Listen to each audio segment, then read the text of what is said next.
You're listening to the Why Japan podcast with Michael Tang.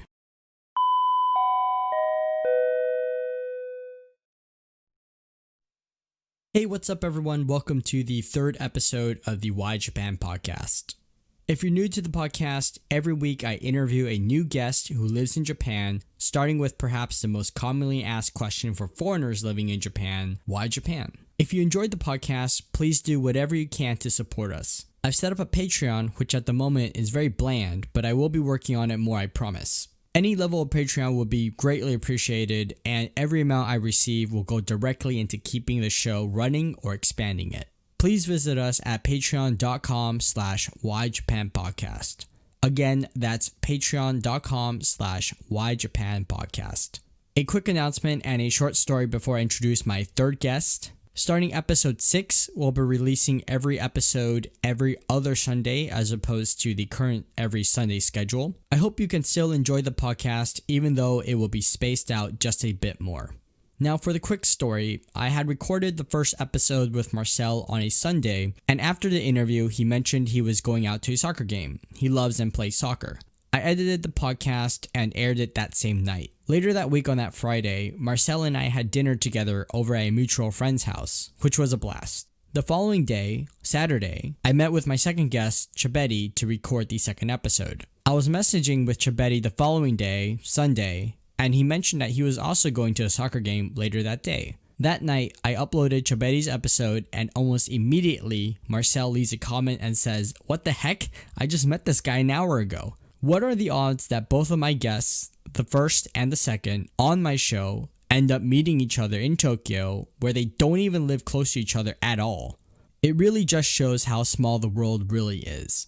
Anyways, let's get on to it. Today's episode, I interview another good friend of mine, Liandro Rodriguez, a Mexican-American originally from Colorado but raised in Kansas. He currently works as an ALT aboard the JET program on one of the Tokyo Islands. Yes, Tokyo has islands, and they also have schools on them. We talk a little bit about why he wanted to come to Japan, such as his desire to grow as a person, building confidence, and developing better relationships with others. We also talk about his life on the island, the good, the bad, and the ugly. We talk about his interest in comedy, experiences in Japan based off skin color, and more. Liandro is very easy to get along with the moment you meet him, and I think his personality and energy really shows in this episode. For the first time, the podcast was recorded in my apartment, and after we recorded the podcast, we actually caught up with my second guest, Chabedi, to hang out. If you're watching this on YouTube, please subscribe and like the video. It really does go a long way. And of course, share the podcast with your friends on social media. I am also working on getting the podcast on other platforms such as Spotify and Apple Music. You can also visit our website at whyjapanpodcast.com. Hey Leandro, welcome to the Why Japan podcast. How you doing, man? Pretty good, man. Thank you for having me over your place. Yeah, you're my first guest to actually be recording the podcast in my apartment. How does it feel? In the den, man. It feels good. How do you like my apartment? I like it. I can see a lot of stuff here that I want to take back to my place. Got a lot of good furniture here, man. Yeah, the interesting thing that I think a lot of viewers might not know yet is that Leandro is on an island. That's right. He's a Tokyo Islander. He himself is not Japanese, but he lives in a Tokyo island. Mm-hmm. So that's a unique experience. Leandro, for the viewers, could you tell us a little bit about yourself? I was born in Colorado when I was a kid. I lived there for about 6 years. We grew up in a fruit orchard, so there was like apples and peaches and stuff like that, cherries and all kinds of fruit that our parents would pick. And that was a nice experience, growing up around that. And then we had a really bad snowstorm, so then we moved to Kansas, and then I was raised there. And we have a pretty small town in Kansas where I'm from. There is about 30 plus languages that are spoken in that little small town, about 30,000 people. So that was really cool. Grow up in this little small town, but it's very diverse, and there's not really much to do there, man.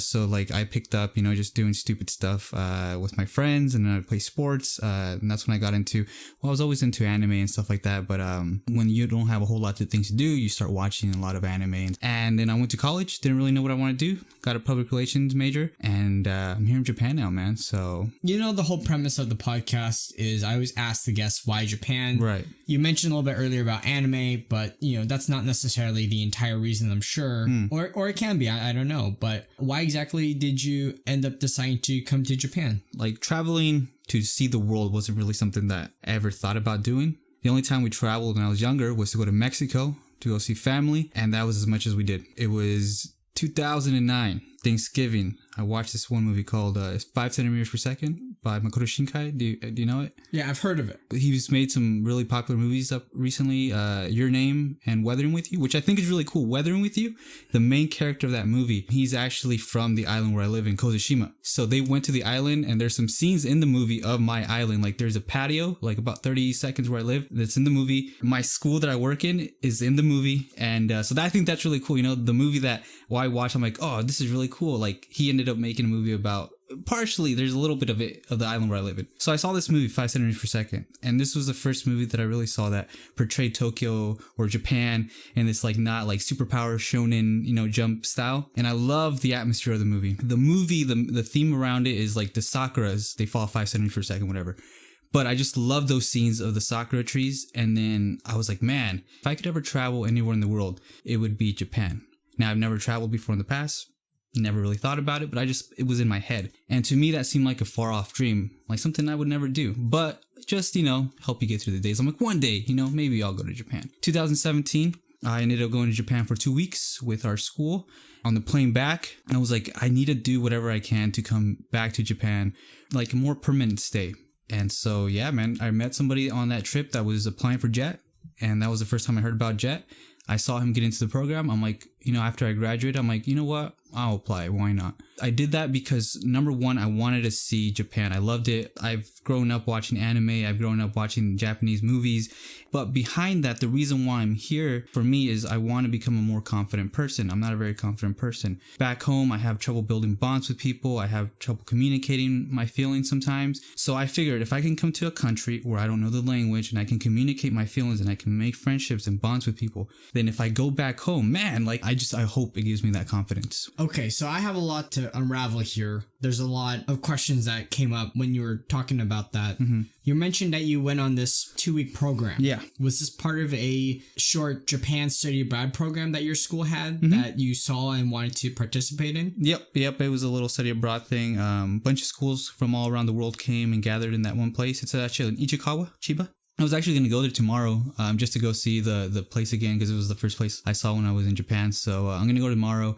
Yeah, I went there and it was really great, man. I loved it. You mentioned all this inspiration from Japan, whether it be from anime or movies or you know, these kind of things. Why didn't you major in Japanese? Why did you end up doing public relations? Oh, dude, man. Well, I mean, my parents, they came from Mexico. And I remember at a very young age, they told me one of the main reasons we came to America was so that you could get an education and go to college, right? So that was always the thing that stuck in my head. And for me, going to college was getting a degree and getting a job in something where I, you know, could be successful. So that was always the thing, you know, I need to get a job in something that I can, you know, be successful one day. And that was always attributed to business or, I don't know, something flashy sounding, you know? It's almost like an immigrant story, right? Yeah. Like I owed it to my parents. I felt that. I never felt like I owed it to myself. Like I remember I was interested in, you know, making like films or, you know, like just majoring in film or something, you know, more in the arts field. But I'm like, dude, I can't get a job in that. So I didn't do it. And my parents never like told me, no, don't do this. I never had that conversation with my parents, but I'm sure if I would have told them, hey, you know, I'm interested in this stuff, they would have supported me, but I didn't want to do it. I didn't want to take the risk. So after you went on to this program, you came back, you really enjoyed your time. You said, I want to go back to Japan. You just happened to meet someone who was on the JET program and learn about that. Mm-hmm. You applied and you got in. When you found out that you were placed in Tokyo, what was the feeling that you had? I was at work and I got the email and I saw my placement and it said Tokyo. And I remember I got up out of my desk, out of my office, and I went outside and I started like throwing kicks and punches. I'm like, yeah, Tokyo, man, Tokyo. Like I always been from a small town and like, you know, just, I don't know, the thought of living in Tokyo was like super cool. A month later, you get the placement of your school, right? So I get the placement of my school and I'm like, all right, I'm looking this place up. I click on the website that they sent me the link to. And then I see like this ocean. I'm like, what is this? I look more into it. Closest station to my school, because it had that on the information, was a port. I'm like, oh, hold on. So I do more, like, as I'm doing the research, my stomach, there's a feeling of sinking in my stomach. And then I find out that I'm on an island and 8 hours from Tokyo by boat. I'm going to be honest, I felt pretty bummed out. Something unique about you that I think a lot of viewers would like to know about is the life on the island. Okay, so there's 11 islands. They're the part of the Izu island chains. They're south of Tokyo. The first island is Oshima, which is the biggest. The second island, there's no school there. It's Toshima. It's actually a volcano. It looks like a volcano. There's no school there. People live there? People live there. So the next island after that is Nijima, where we know this same jet from there. He actually, and after his island, there's another little island called Shikijima. So he does both of those schools. He goes to that school like once or twice a month, I think.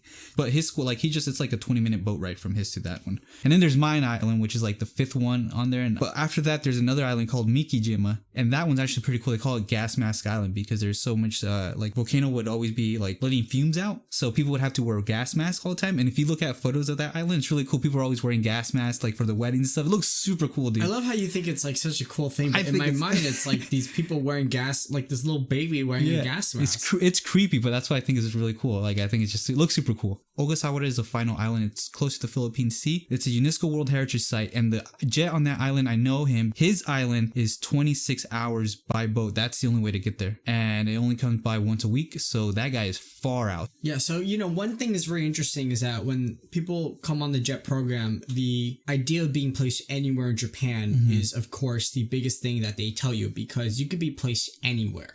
You could be placed in the northernmost part of Japan or the southernmost part of Japan. But no one ever tells you that you also have the possibility of being placed on an island in Tokyo. Yeah. That's 26-hour ferry boat ride. Yeah. And that's your only option you got. Only option, man. I remember we had Tokyo training that was mandatory, and this poor guy had to take the ferry ride all the way out here just to do the training, an hour-long lecture series, and then he had to go back. I'm sure that was him. So I remember talking about it, and I'm like, hey, he asked me, like, hey, are you going to be in Tokyo? I'm like, yeah. He's like, oh, it's funny that you say that, by the way, when you say, hey, are you going to be in Tokyo, when you are considered Tokyo.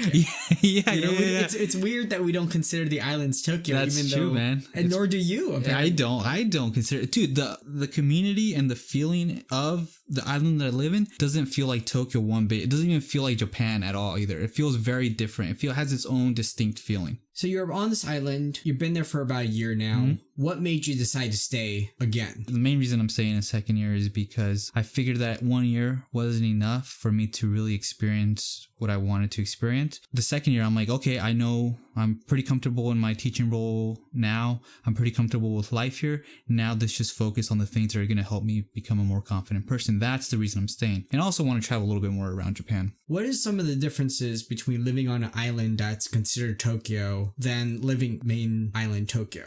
How do you get your groceries? How do you get your, shoes? How is it like living on an island? Because I remember you mentioned to me before that the island is kind of small. Yeah.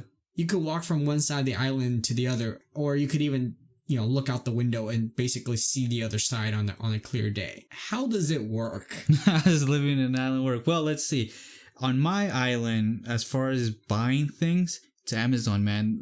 They have a saying over there. They call Amazon Kami-sama, right? So like Amazon is God. Groceries, you have to make sure you're on there the days that the shipments come in, because if you're not, bread goes really fast. There's cheese goes really fast. There's a lot of products that move really quickly. So if you don't get them close to the day of the shipments, you're not going to find it. So you just have to know when the ship comes and refills the stores, and 2 main chain stores, and then everything else mom and pop shops. So it's really hard to find what you want, man. Fresh meat, you're only going to find at that one chain store, but you need to, like I said, you need to make sure you get it quick. So 3 times a week, there's a boat that comes in with supplies and restocks all these stores, whether it be mom and pops or chains or whatever. Just the chain stores. Mom and pop shops, they don't have very much, dude. It's very like chips, drinks, very konbini, even less than a konbini. Would you recommend the island life after being there for a year? No, I don't think I would recommend it.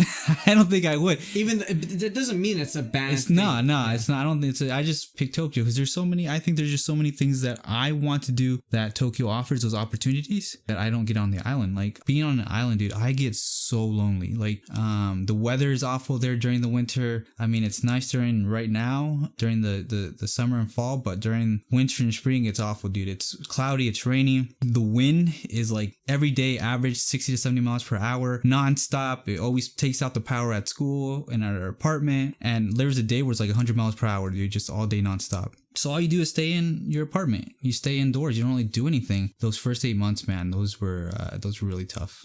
So this is like your first time you're actually abroad. Yeah, living overseas by yourself. Yeah.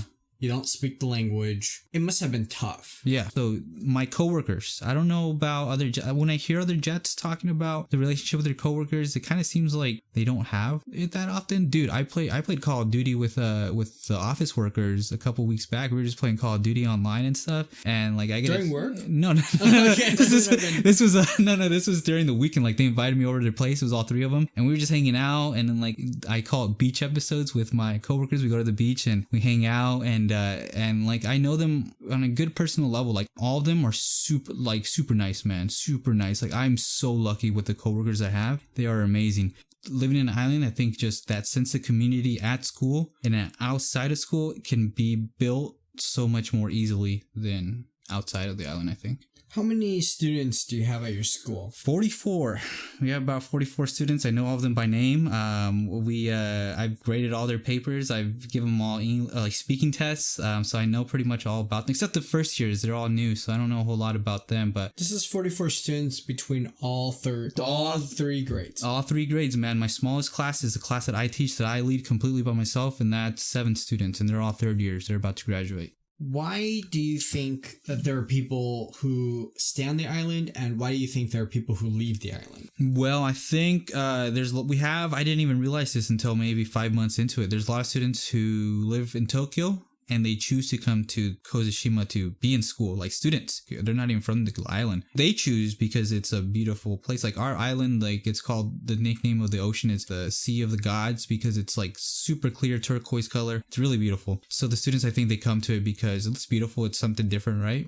Everybody leaves when they graduate. I think maybe there's 1 or 2 students that have showed interest about staying. Have you experienced negative experiences while being here? For example, racism or discriminatory stuff, just cultural things that can't really seem to swallow? Honestly, no. There's not really anything that I've experienced that has been like, oh man, this is a deal breaker. The main reason I think what it is that my level of Japanese isn't anywhere near for me to have the life that I want. On the island or in Japan? In general. I don't want to be here in Japan because I already have my goals set for back in the life in the US. Like there's things that I want to do over there. So I know you do other things besides working and living on an island. You're really big into comedy here in Japan. I know that you've done some stand-up events in Japan. And could you tell me a little bit about how that experience was like? How different is it than the US? The comedy style that I do is very Western. It's your traditional stand-up, one person on stage. Because there's like the manzai, form of comedy, right? 2 people. And for the viewers who don't know, manzai is basically you have 2 guys or girls or people. I don't think I'm not sure if I've seen a guy and girl combo, but it's basically 2 people. You have the guy who basically is always the dummy, and then the one who's always the smart ass. It's like the pinky and the brain. Yeah. And they love that. They don't really do a lot of one person stand-up comedy. It's really rare. And if they do, it's always like a gimmick. Right. There's always like something this guy does that he does over and over again that he's known for. The difference between, I think, American comedy and Japanese comedy is that stand-up, you're telling a story that people share and people laugh out because there's a punchline. But in these kind of one-person comedians, they're always just doing something silly. It's more of a performance. Yeah, it's a very slapstick kind of humor. Right. And because of work, I'm not able to, like tomorrow, Monday, it's the first stand-up event since the coronavirus, and I can't do it because I have to go back to work. So I was kind of bummed out about that. But so I've only done stand-up here in Tokyo, but it's in Osaka. I was gonna do a set over there, an open mic, but Corona came around and they had to cancel it. So I haven't been able to do a whole lot of stand-up here in Tokyo or in Japan. And during Corona time, a lot of it moved on to online. So there's a lot of online open mics, and I did a couple of those, but I hated them. So I didn't really like them, dude. There's so much distraction and stuff, but I know that's the best we had. I love stand-up comedy. I think it's awesome, dude. Like it's just awesome. You're just one person on stage, and when you bomb and you tell a joke and nobody laughs, dude, you feel it right in your soul, man. That hurts. And I think think in Japan, it's kind of cool because, especially in Tokyo, there's so many people from so many different places, and it's all English based. And there's a lot of people too that are Japanese who come and do it in English. So you get to feel a different style because just the way that Japanese are and their way of telling joke is very different. And I've made some pretty good friends through it, man. Like I've made the most friends. And when you do those comedy sets and you mentioned they're all in English, is the content Japan related in any way? Does it have to be? I mean, it helps because, you know, that's what people are, they're in Japan, so they can relate to it in some sense. But I don't, because like, for example, I had some jokes about some American style jokes, like some things that were going on in America. And when I would tell them, people were just looking at me like, they don't know what I'm talking about. But if I'm talking about Japan, they understand, you know, what I'm saying. They get the joke. So a lot of them are Japanese related. But I will say one thing, like when I go back to the US, I would definitely want to continue doing stand-up. Did you do any stand-up prior to coming to Japan? Yeah, that was actually one of the things that I'm like, oh, I want to be a more confident person. So I did it in college. I did a couple of sets there. I hosted a show, which I got paid for, and that was pretty cool. But dude, I'm awful. I'm not great at it. And I just want to, it's really, for me, I love comedy as like an art form, and it's also a way to help build confidence. So I want to continue doing it. What's your favorite part about Japan? Favorite part about Japan? Let's see. The architecture. I love the architecture. I love the way the streets are set up, the way the buildings look. I love Japanese houses, even though they're like hot as crap in the summer and cold. Super cold during the winter. I love them, man. I just love the way they look. I love how they feel when you're inside of them. They're great, dude. What about the things that you dislike about Japan? I loved the food when I first got here, but I feel like there's not a whole lot of diversity when you travel around Japan. You're like, oh, wait. I eat that at the last place. Everything looks kind of the same. At least for me, I haven't looked hard enough, but it's just not a whole lot of diversity in the food. Yeah, I think you're put in a tough situation, Leandro, because you're on an island, you know? The hardest part is that talking about Japan is already complicated enough. Talking about Tokyo is complicated enough. But now we're talking about a island, one of the 11 islands. Yeah. It's almost like a Pokemon game, right? One of the 11 islands you go to. Yeah. One of them is a volcano. And one of them you need a gas mask. And the other, you know, being on an island, I feel like the experience is, I don't know how that's like. Look, so I was walking to get my ticket 2 days ago, and as I was walking now to the port to go get my ticket, on my right, there's an island. We have a big, huge mountain, and to the left is the ocean. And like both of these scenes, just how they looked that day, because there was like clouds. The clouds were like just falling on the mountain, and they were just kind of like dripping down. In the ocean, the sun was setting, and it looked like pictures or like screensavers on a computer. It looked super beautiful, dude. I'm like, dude, I live here. Like, this is awesome. It's those moments that are there every day, but because I've lived there and I see it every day, I'm like, yeah, you just become a little bit jaded, and it's just so beautiful, dude. And like there's a community of ALTs and people who I met here who I haven't really had that chance to build a community with, and I always feel like I'm so separated from all that, and I always feel like I'm not, I don't know, I feel like I'm on my own, and maybe that's how a lot of people feel here, but it's a really weird feeling. That's why I wouldn't recommend it to everybody. Would you be able to go back to that life in Kansas? Oh yeah, dude, right away, man. Send me back tomorrow, dude. I'd be on my couch just chilling. I'd be good to go, man. Going from a life where it's all like a cattle-based industry to now it's all fish stuff. It's like, 180, but I love it, dude. Like, I think it's just seeing that complete opposite of life. I think it's super cool. Leandro, how is the cost of living compared to someone like me who lives, quote, on the mainland? Michael, my man, I pay maybe like 1/10 of what you guys pay. Let's say about $50 for rent a month, right? That's not including utilities though, right? No, not including utilities. But nevertheless, that's still basically nothing. Yeah. For that $50 is like 2 of my dress shirts. Yeah. And that's just me kind of being a little bit nice so I don't make you feel bad. Yes, I know that's not the actual price, but yeah, dude, it's nice. I like the cost of living. Okay, so groceries are super expensive. Every time I go to the grocery, a week, I may spend $200 on groceries for just me. I spend about that much. Oh, really? Okay. Wait, sorry. No, I don't. Not per week. Per week. $200 a week. Wait, $200 per week? Yeah. You're talking about like $800 a month for food. I didn't even put it that way. Yeah. Yeah, something like that. Yeah. That's a lot of money for food. That's quite a bit of money, yeah. Well, I mean, you know, the cost of shipping things over there is a little bit, you know, it's more expensive. I mean, kind of almost bounces out the cost of living here. Yeah. You think about it like that. Yeah, well, I guess so. I guess you're right. But I gotten a lot better at it, so the price has gone down lower. But I've looked at my savings compared to other people's, dude. It's I'm in a very fortunate place as far as where I'm placed, like savings wise, right? So the opportunities that I have to travel around Japan, dude, they're almost endless. I don't get as many opportunities, but if I wanted to, like, I could go anywhere I wanted, dude. I could go outside. Well, not anywhere right now because of Corona stuff, but I could travel outside and be completely fine. So there's a huge trade-off, right? You get this loneliness, but you get a pretty good savings and a pretty good. That's something that I will always be grateful for. 100%. Damn, $50 a month. $50 a month, man. My internet's more than my rent. Yeah. Your backstory seems pretty, you know, straightforward. Yeah. You saw a movie, it was impactful. You thought about maybe moving to Japan to experience it for a little bit. You went on a 2-week program in college, and then you applied for the program, and now here you are. It's almost like a hop, skip, and a jump. Yeah. In terms of your backstory. Yeah. I don't want to make it seem as if it's too simplified. I mean, I think your answer out of all the people that I've interviewed so far has been probably the most straightforward. Yeah.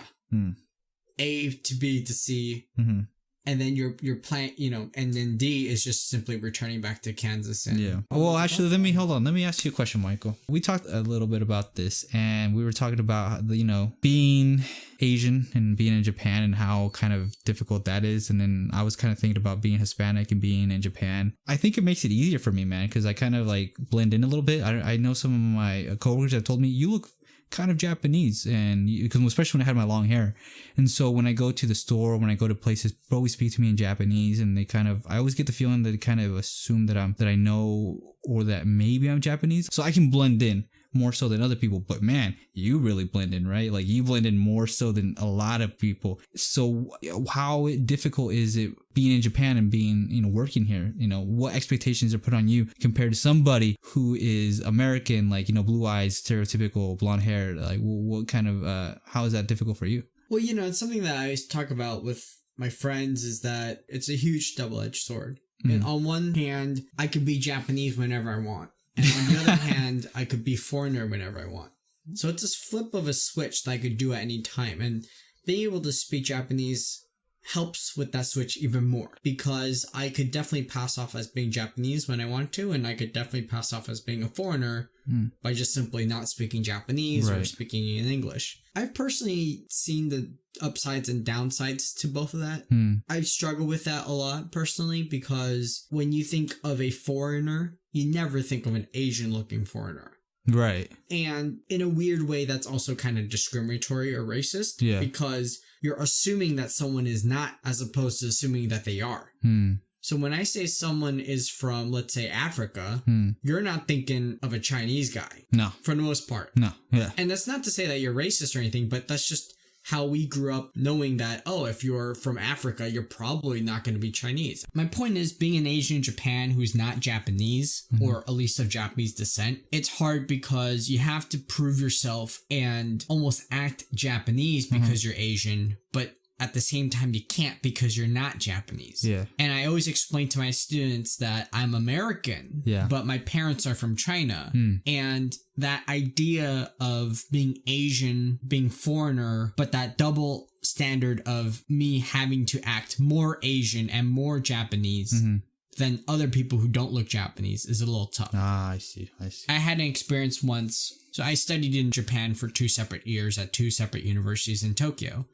During my second year at my second university, I started the international club at the university, and we had some students come in and they asked the international office that they wanted to join the international circle. The staff said, oh yeah, well, you're just in luck. The leader of the club is here. You could just go talk to him. His name is Michael. He's right over there. And they pointed towards me, and I was talking with another friend of mine who is Caucasian, and they immediately walked over and started talking to him. Because they had assumed I was either Japanese or not named Michael, because it's a very Western name.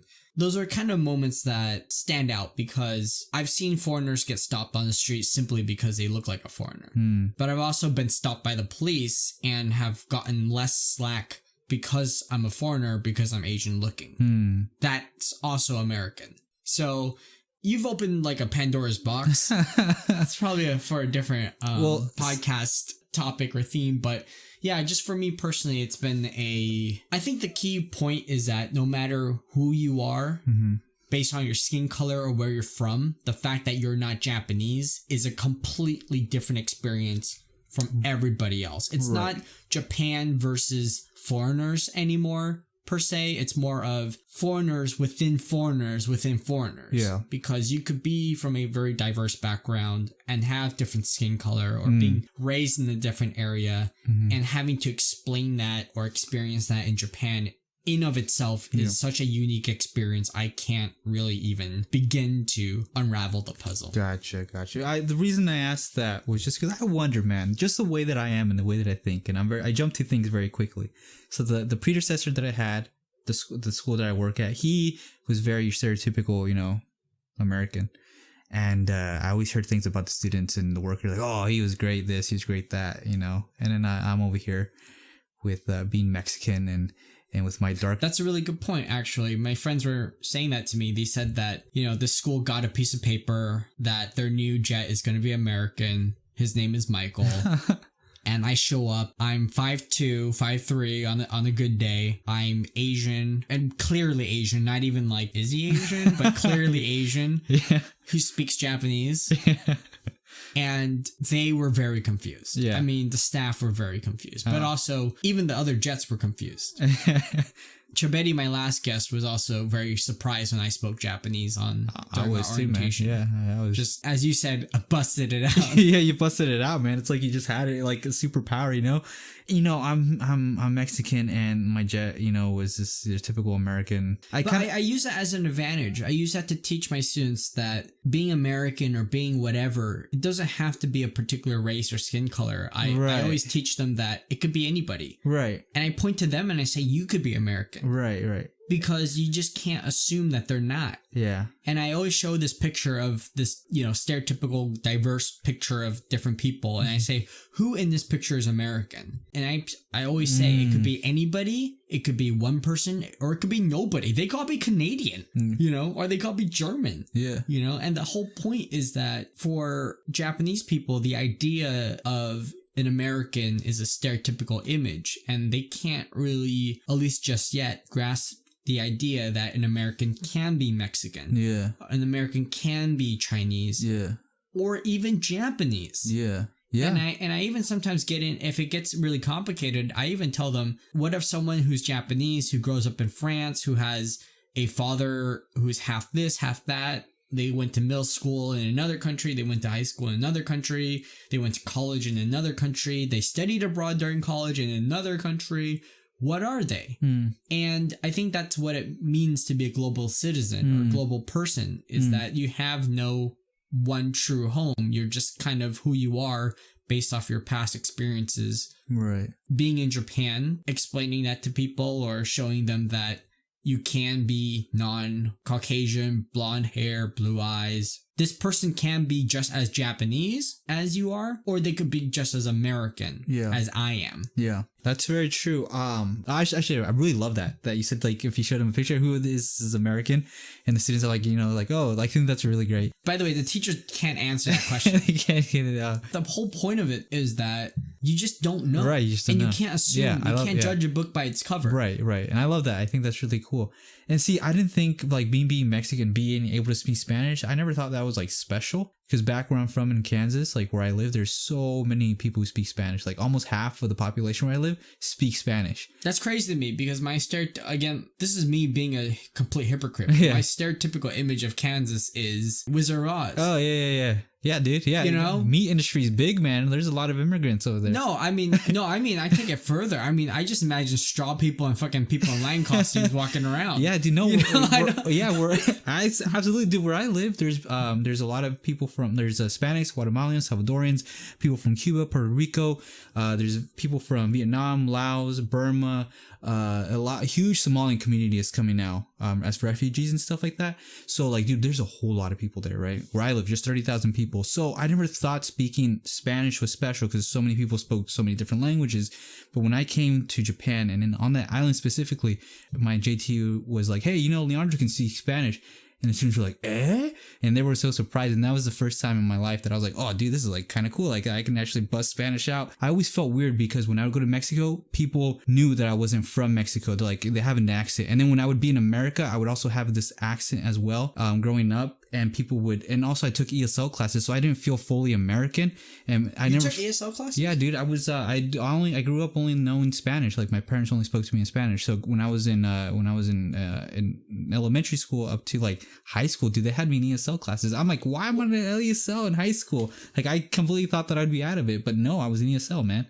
I can't believe that. Yeah, me neither. I would get angry about it. I'm like, they grew up in the States. Yeah, I grew up in the States. You're born in the States. Yeah, I was born in the States, and they just needed to fill the chair. I don't know, dude. It made me feel super dumb. But regardless of that, right? I never felt like I was part of like Mexico or America, right? Kind of identity crisis. Yeah. And then, but now being here and trying to learn Japanese, I know how important it is now to not lose that part of Spanish. Like I wanted to go back and take Spanish lessons when I'm back in America. Do you have any interest whatsoever to go back to America and continue studying Japanese? Maybe. I think there's a little maybe there. I feel like a child sometimes being here because I don't feel like I'm an adult because I can't even speak the language, man. Like I can't answer the phone. And so whenever I feel like that, I always think to myself, I can't be angry and I can't feel bad about it and I can't feel sad because if I really did, I would get in front of the computer and I would work on improving my Japanese. I've had a year to do it, so there's no reason for me to complain about it. And another year coming up. And I have all those moments to make relationships with the teachers. Like I didn't even know what they were saying at their goodbye speeches last year. And I was tearing up because like it just emotionally I could feel it. But there's so many things that I wanted to tell people and there's so many things that I want to tell people. So the importance of learning a language wherever you are to communicate with people, I think is incredibly important. And if I want to keep that relationship with Japan professionally or personally, I have to learn the language. I have to learn the language at some level. If it's not even like perfect, just enough to be able to communicate my feelings better to people. So do you think you'll learn it more for a personal reason or more for a professional reason? Both. Okay. Both, because I want to, if I'm working for a study abroad program, I want to create relationships with schools and whatever school I'm working with to have these study abroad programs to send students our way and we can send students that way. And if I can pitch it to them in Japanese and create these bonds myself with them, I think it would really help professionally, right? And I can sell myself, hey, I can speak Japanese. I can speak 3 languages, Spanish, English, and Japanese. Like, maybe that helped me out a little bit more. And also professionally or personally, like if I ever come visit Japan again, I want to go to the most like rural areas and like be able to talk to people and be able to get a hotel or something, Are there a lot of Japanese people in Kansas? Dude, I never met a Japanese person in Kansas once. Not once. That is kind of weird because your whole life in Japan is like the inverse of life in America. Yeah. Your whole life. Yeah. Everything that you've told me up until this point, you just flip it the other way, and that's basically your life in Japan. Yeah, Before you're in Kansas, it's just fields. There's nothing out there. No Japanese people. You're comfortable. Now you're here. You're uncomfortable. You're on an island. You're surrounded by water. There's Japanese people only. Yeah. You are now the only non-Japanese person. Yeah. Your whole life has been, dare I say, like Fresh Prince of Bel-Air flipped upside down. I never thought of it like that, but yeah, you're right, man. It really has, and I think it's helped me a lot, man. I'm not the same person I was last year, and for a lot of good reasons. I was a lot more self-centered. I couldn't share my feelings emotionally with people. I was not very expressive. Just in general. And there is a confidence that I have now that I can't wait to go back to America and bring with me. And I think if I didn't have this opportunity to come to Japan, the person that I am today, it would have taken a lot longer to become that person, I think. Leandro, what does Japan mean to you? Japan, to me, what it means to me is just seeing life from a different point of view, There's so many things that I've just, I don't know, I just thought about and done that I have never done in my life. And it's like, I would have never had these opportunities, you know. I think to me it's like a dream come true almost, in a sense that I never thought that I'd be in Japan. And there's actually, I've had dreams, dude, where I am dreaming and I'm back at home. I'm like, wait, did I never go to Japan?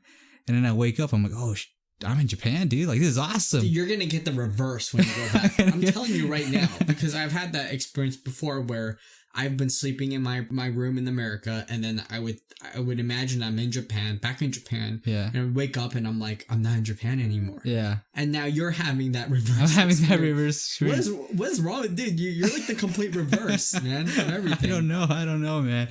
But it's great, and I'm happy to be here. I thought about the moment that I leave and I'm back on that plane going back to the US, and I just hope that I'm able to not regret anything, and I'm on my way there. I think I'm by this point. If I keep on track of what I'm doing, I don't think I'm gonna have any regrets, and that's what's gonna make me happy. Is there any possibility whatsoever would you be here for a third year? I thought about it, actually. Yeah, there was a 5% chance because of the coronavirus. Just seeing how the job market was in America and how well I saved in the island, I actually thought about it. I'm like, yeah, if the economy doesn't get better, at least the job market doesn't get better, I was thinking about saying third year. So right now it's very like 5-ish%.